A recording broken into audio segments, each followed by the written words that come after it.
Shalom, selamat pagi saudara yang dikasihi Tuhan.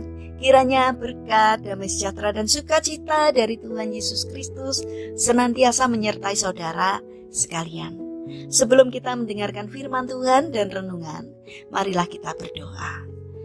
Tuhan Allah Bapa yang baik, kami sungguh bersyukur atas kebaikan dan kemurahan-Mu, karena Engkau Tuhan yang selalu melindungi dan memberikan pertolongan dalam kehidupan kami.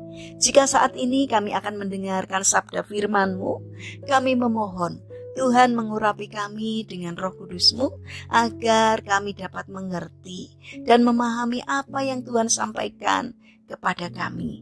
Dan biarlah firman-Mu selalu membimbing kami di dalam kami menjalani kehidupan ini, sehingga karakter kami semakin hari semakin bertumbuh menjadi lebih baik dan semakin berkenan di hati Tuhan. Terima kasih Tuhan. Di dalam nama Tuhan Yesus Kristus kami memohon dan berdoa. Amin. Saudara yang dikasihi Tuhan, bacaan firman Tuhan saat ini diambil dari TB2, Kitab Ibrani pasal 5 ayat 12. Demikianlah sabda Tuhan. Sebab sekalipun kamu ditinjau dari sudut waktu, sudah seharusnya menjadi pengajar, kamu masih perlu lagi diajarkan asas-asas pokok dari penyataan Allah. Dan kamu masih memerlukan susu, bukan makanan keras. Tema renungan saat ini adalah jadilah dewasa. Saudara yang dikasihi Tuhan, ada sebuah ungkapan.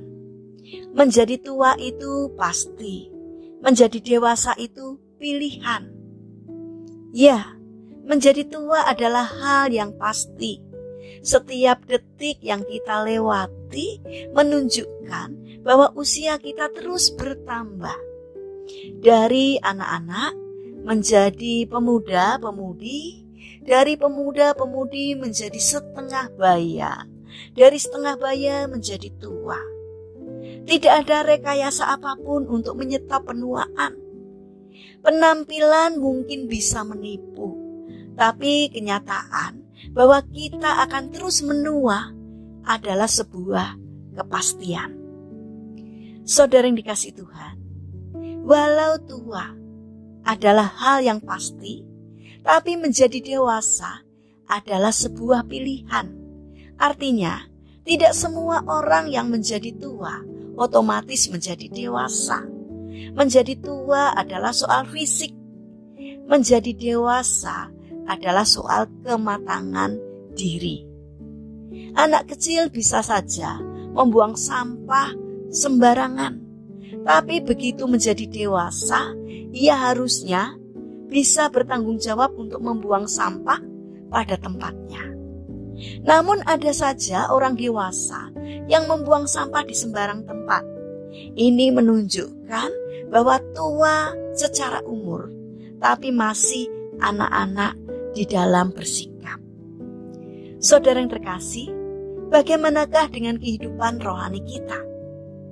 Banyak pengikut Yesus yang tua secara umur rohani, tapi kematangan rohaninya masih sangat diragukan.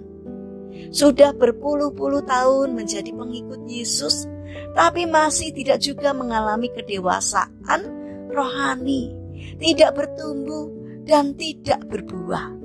Penulis surat Ibrani menyatakan dengan terus terang kepada jemaat yang dilayaninya bahwa secara umur mereka harusnya sudah menjadi pengajar atau orang yang dewasa rohaninya.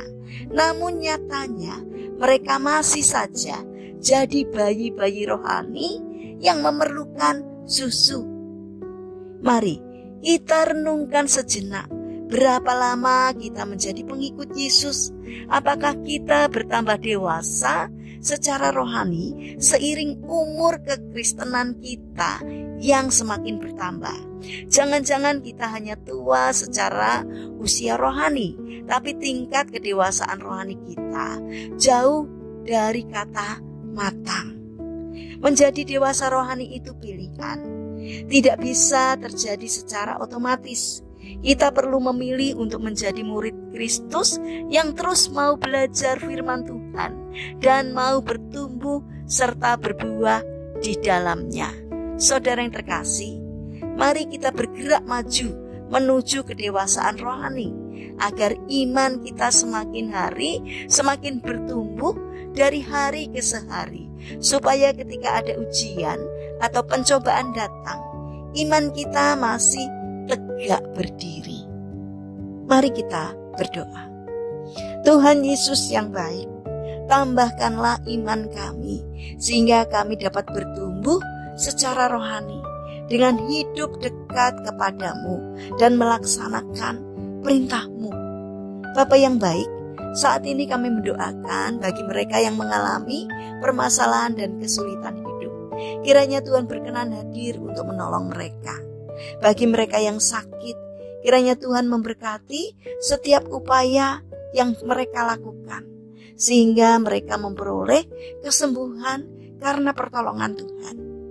Bapa yang penuh kasih, saat ini kami ingin menyerahkan setiap rencana aktivitas kami hari ini kepadamu. Berikanlah ketekunan dan juga semangat kepada kami di dalam kami menjalankan aktivitas kami hari ini. Kami mohon kiranya Tuhan memberkati kami. Terima kasih Tuhan. Kami percaya bahwa Tuhan akan menolong kami. Dalam nama Tuhan Yesus Kristus kami berdoa. Amin. Puji Tuhan, saudara yang terkasih, kiranya firman Tuhan dan renungan hari ini dapat menjadi berkat bagi kita semua. Haleluya.